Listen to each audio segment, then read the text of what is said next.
नमस्कार दोस्तों, आज का जो हमारा टॉपिक होगा वो बीएससी फर्स्ट ईयर के सीक्वेंस के लास्ट पॉइंट को डिनोट करेगा, जो है कॉसी सीक्वेंस। कॉसी सीक्वेंस होता क्या है, आइए इसकी डिफिनीशन देखते हैं और फिर इसकी डिफिनीशन से हम किसी प्रॉब्लम को लेंगे, उसे सॉल्व करके आपको पूरी वैल्यू डिफाइन कर देंगे।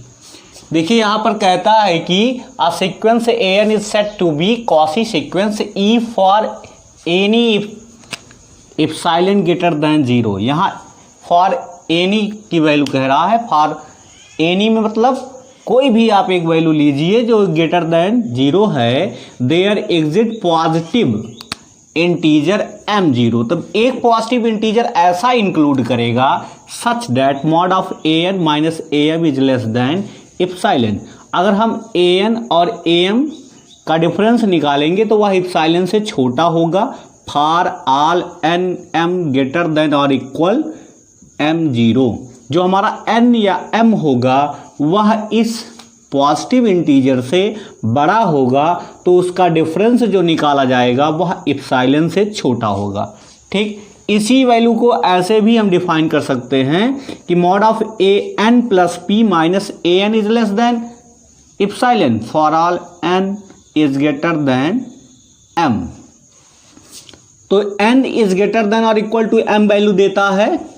और यहाँ पर जो p आपका है is positive integer greater than और इक्वल 1, तो इसकी वैल्यू 1 के बराबर या 1 से बड़ी हो सकती है। जैसे यहाँ पर मान लीजिए हमने 1 रखा, तो an प्लस 1 माइनस am का डिफरेंस निकालेंगे और लेस देन इप्सिलॉन अगर निकल रहा है तो ये वैल्यू हमारी डिफाइन हो जाती है।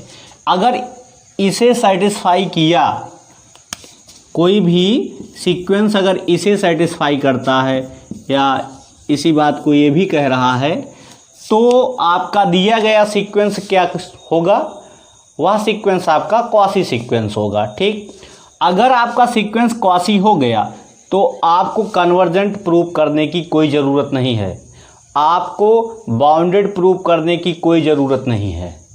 तो अगर कोई सीक्वेंस आपका कॉसी है तो वह सीक्वेंस कन्वर्जेंट होगा, और अगर कोई सीक्वेंस आपका कन्वर्जेंट है तो आपका वह सीक्वेंस कॉसी भी होगा। और अगर कोई सीक्वेंस कॉसी है तो वह आपका क्या हो जाएगा, कॉसी सीक्वेंस है तो बाउंडेड भी होगा। अगर कॉसी सीक्वेंस है तो कन्वर्जेंट भी होगा। ठीक, कुछ रिमार्क्स देख लेते हैं। जैसे सपोज करिए आपके पास दो सीक्वेंस an और bn हैं, ये दोनों के दोनों क्या हैं, कॉसी सीक्वेंस हैं। ठीक, अगर ये दोनों आपके कॉसी सीक्वेंस है तो इनका जो एडिशन होगा an plus minus bn, addition या सब्ट्रैक्शन, या an इंटू bn करो या an डिवाइड बाई bn करो, या अगर bn आपका 0 नहीं है तो ये भी क्या दिखाई देंगे, ये भी कॉसी सीक्वेंस ही होंगे। ठीक, तो ये वैल्यू आपको ध्यान में रखना है। इसके बाद आप एक प्रॉब्लम देखिए, उस प्रॉब्लम के थ्रू हम इस पूरे कॉन्सेप्ट को क्लियर करते हैं। आइए देखते हैं।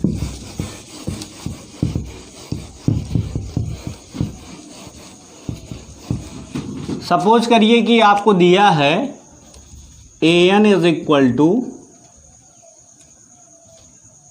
1/n, ये हमारा एक सीक्वेंस है। मैंने अपने किसी लेक्चर में इस प्रॉब्लम को भी सॉल्व करवाया होगा। तो यहाँ पर इसे देखते हैं। अब हमें निकालना क्या है कॉसी सीक्वेंस के अकॉर्डिंग। सपोज करिए an दिया है इतना, तो an क्या हो जाएगा, 1/m हो जाएगा। दोनों का डिफरेंस an माइनस am करेंगे तो क्या आएगा, mod of 1/m minus 1/m is less than epsilon करना है। तो इस वैल्यू को अगर डिफाइन करना है तो क्या करेंगे, यहाँ पर इसे मल्टीप्लाई करो तो m माइनस एन अपान एम एन हो जाएगा। और अब क्या कर सकते हैं, इस आर्डर को चेंज कर देंगे। तो यहाँ पर एक वैल्यू अगर हम चाहें तो लेस देन इक्वल भी लगा सकते हैं। तो ऑर्डर चेंज करेंगे तो n माइनस एम अपान एम एन हो जाएगा। और फिर इसमें अब डिवाइड करोगे तो क्या हो जाएगा, लेस देन इक्वल, यहाँ पर n से n कैंसिल होगा तो 1/m माइनस m से m कैंसिल होगा तो 1/n। तो ये वैल्यू किसको रिप्रेजेंट करती है, ये आपका दिखा रहा है कि लेस देन इक्वल 1/m, क्योंकि 1/m से ये माइनस हुआ 1/m, तो इसका मतलब ये जो वैल्यू पूरी है ये 1/m से छोटी है। और 1/m से अगर छोटी है तो कंडीशन क्या कहती है कि ये वैल्यू जो होती है वह आपकी इप्सिलॉन से भी छोटी है। अगर ये इप्सिलॉन से छोटी है, if 1/m is less than epsilon, तो इप्सिलॉन से जब छोटी है तो m की वैल्यू क्या होगी, तो m इज ग्रेटर देन 1/इप्सिलॉन। इसको इधर ट्रांसपोज कर दो, क्योंकि क्वासी सीक्वेंस में कहता है कि पॉजिटिव इंटीजर क्या करता है, वो डिपेंड करता है इप्सिलॉन पर। तो इप्सिलॉन पर डिपेंड करता है, इप्सिलॉन की वैल्यू के रिस्पेक्ट में उसकी वैल्यू हम निकाल लेते हैं। अब देखिए m जो है वह इप्सिलॉन से बड़ा हो गया कि नहीं हो गया, ठीक। तो ये वैल्यू जो बड़ी निकल जाती है ये किसको रिप्रेजेंट करती है, आपके पॉजिटिव इंटीजर को रिप्रेजेंट करती है।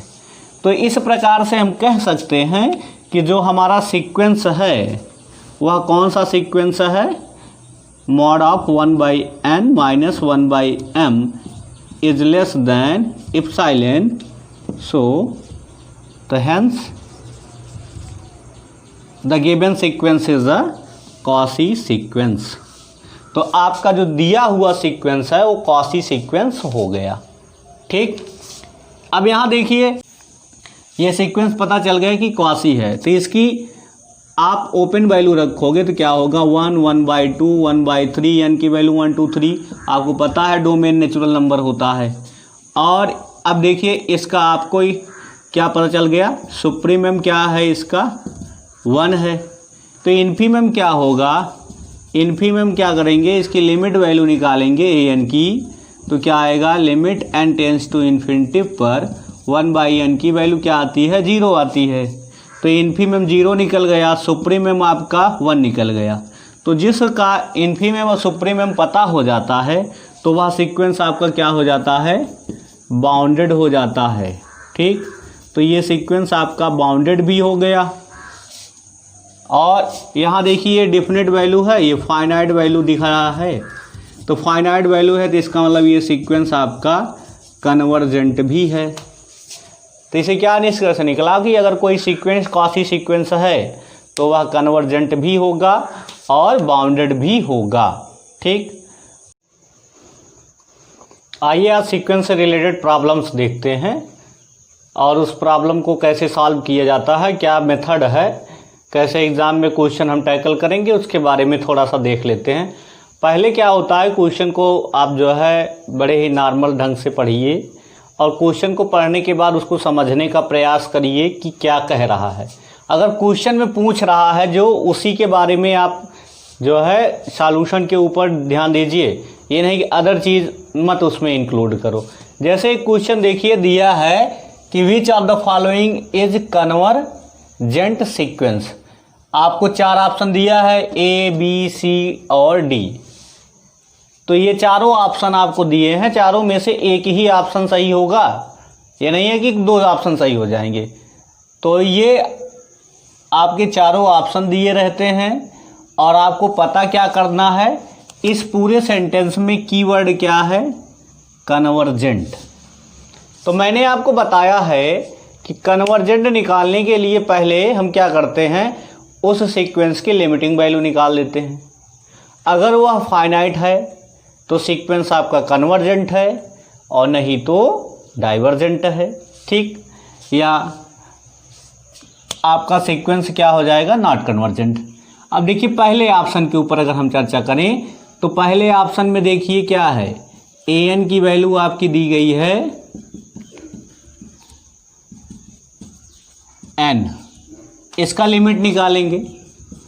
Limit n tends to infinitive an is equal to क्या आ जाएगा, यहाँ पर अगर आपका limit n tends to infinitive n निकालोगे तो यहाँ वैल्यू रखोगे इन्फिनिटिव, और पॉजिटिव इन्फिनिटिव वैल्यू दे रहा है तो इन्फिनिटिव वैल्यू है, तो इसका मतलब ये आपका सीक्वेंस कन्वर्जेंट नहीं है। तो ये कन्वर्जेंट है नहीं है, तो ऑप्शन फर्स्ट इज रॉन्ग। आइए सेकेंड देख लेते हैं। सेकेंड में भी देखिए एन स्क्वायर है, तो इसका क्या हो जाएगा, इसकी भी तो वैल्यू ऐसे निकलेगी, a n is equal to n square limit n tends to infinitive a n limit n square हो जाएगा, तो एन टेंस टू इन्फिनिटिव वही आएगा, आपका स्क्वायर रखोगे तो वही वैल्यू आती है। तो ये भी क्या हो गया, ये भी रॉन्ग हो गया। और यहाँ देखिए एन क्यूब है, तो ऐसे ये भी आएगा, ये भी रॉन्ग हो गया। इसका मतलब एक ही ऑप्शन बचा, ये आपका ट्रू हो जाएगा।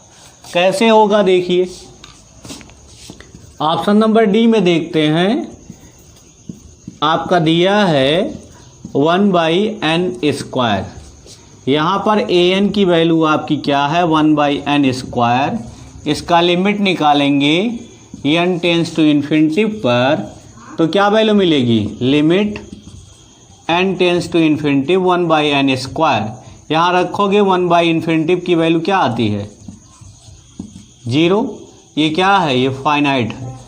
तो जब वैल्यू फाइनाइट हो जाती है तो आपका सीक्वेंस क्या हो जाता है, कन्वर्जेंट हो जाता है।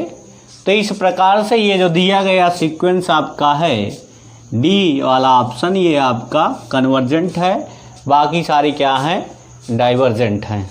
ठीक, तो यहाँ पर देखिए जो कीवर्ड होता है सेंटेंस का, उसको आप ध्यान से देखिए, वो कन्वर्जेंट पूछ रहा है कि डाइवर्जेंट पूछ रहा है।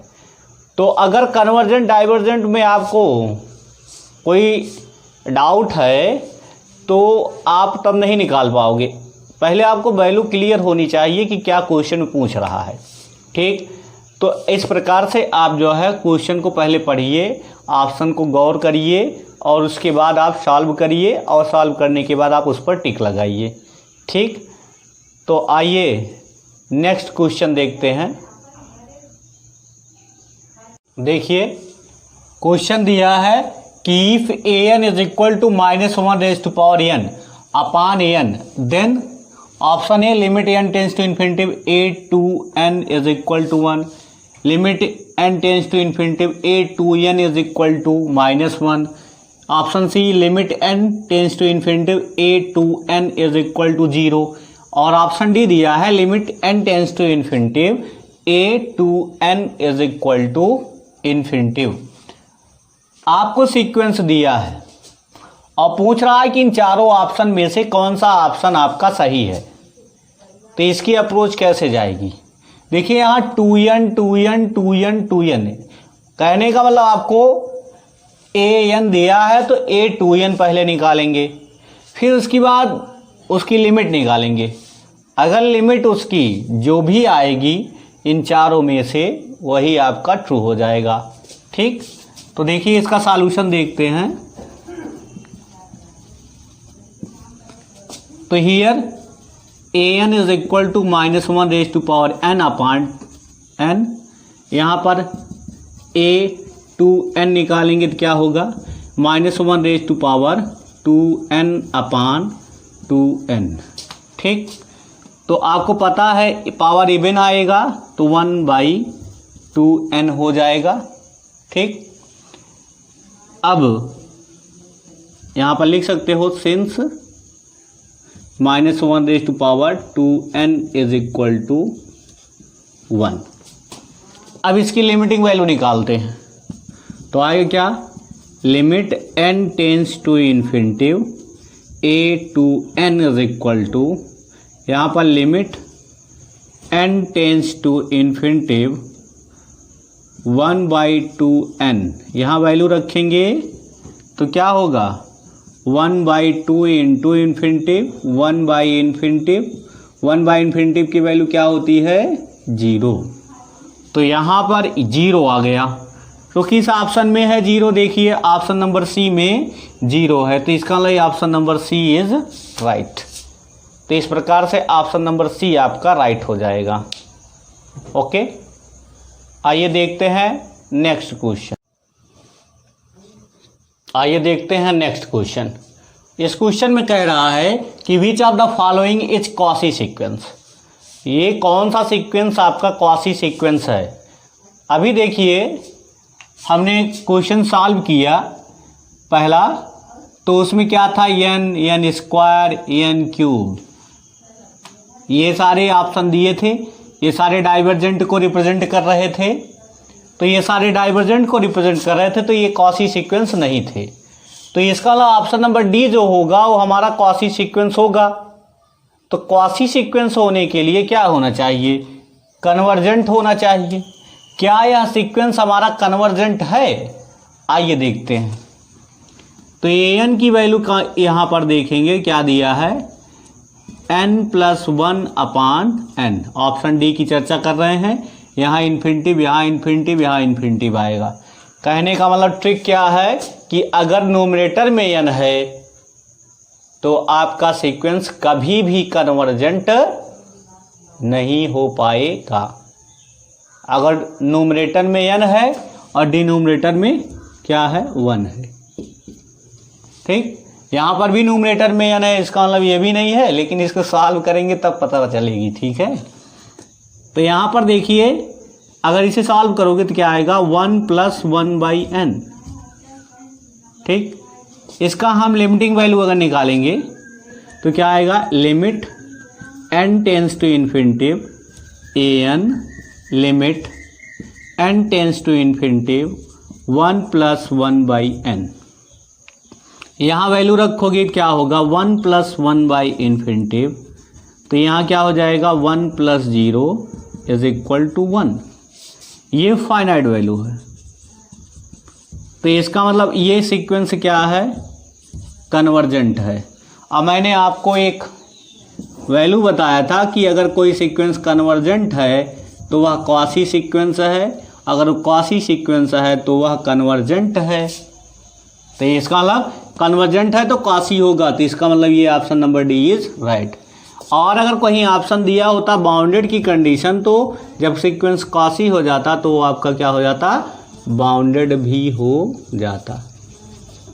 ठीक, तो इस प्रकार से आप जो है केवल एक ही वैल्यू अगर ये आपको पता है तो आप आसानी से कन्वर्जेंट, क्वासी कन्वर्जेंट और बाउंडेड की कंडीशन रिप्रेजेंट कर सकते हो। आइए क्वेश्चन और देखते हैं। चलिए देखते हैं एक क्वेश्चन और।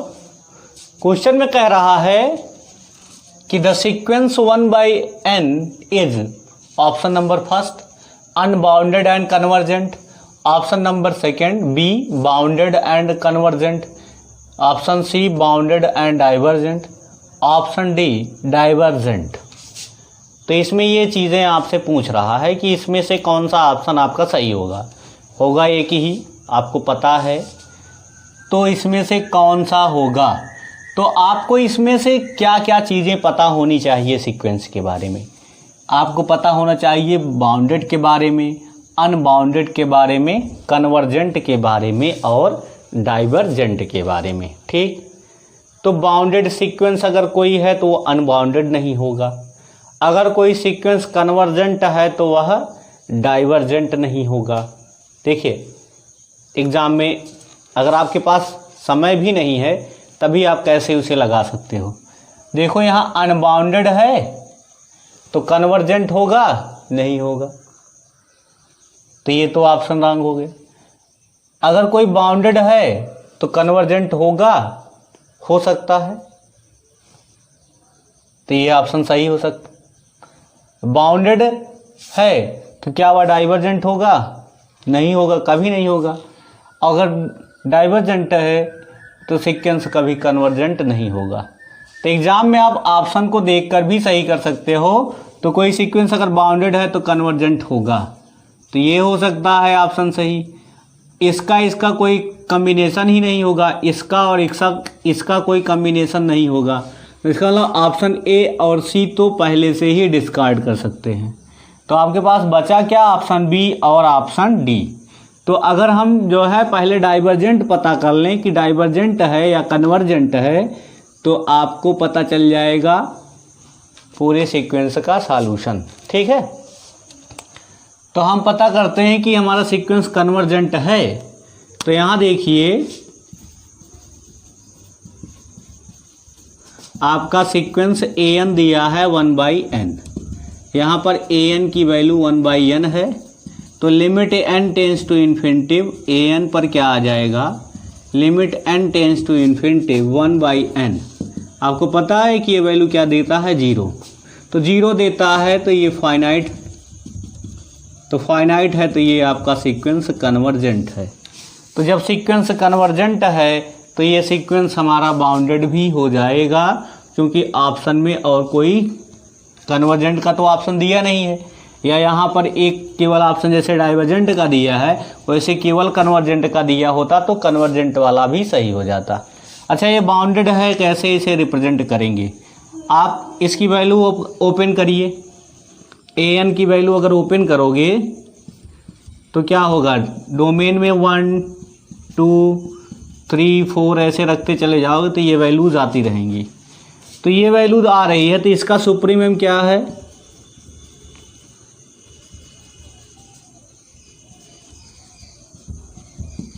वन।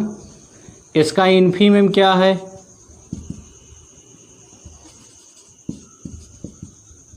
निकला क्या है, 0। तो सुप्रीमम और इन्फीमम पता चल गया। कहने का मतलब 0 is less then 1/n, 1/n is less than equal 1। तो ये बाउंडेड हो गया, तो सीक्वेंस आपका बाउंडेड है। मैंने आपसे बताया था कि सुप्रीमम और इन्फीमम उसके एलिमेंट हो भी सकते हैं, नहीं भी हो सकते। तो यहाँ सुप्रीमम एलिमेंट है सीक्वेंस का, लेकिन इन्फीमम इसका एलिमेंट नहीं है। फिर भी आपका सीक्वेंस क्या हो जाएगा, वह कन्वर्जेंट हो जाएगा और बाउंडेड भी है।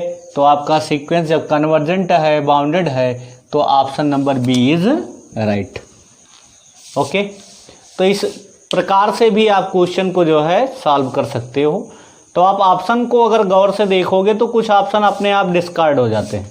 तो जो ऑप्शन आपका गलत आपको पता चल जाता है उसको छोड़ दो, जो बचते हैं उनको आप सॉल्व करके उनका सॉल्यूशन निकालिए, आपको रिजल्ट पता चल जाएगा। ठीक है, ओके।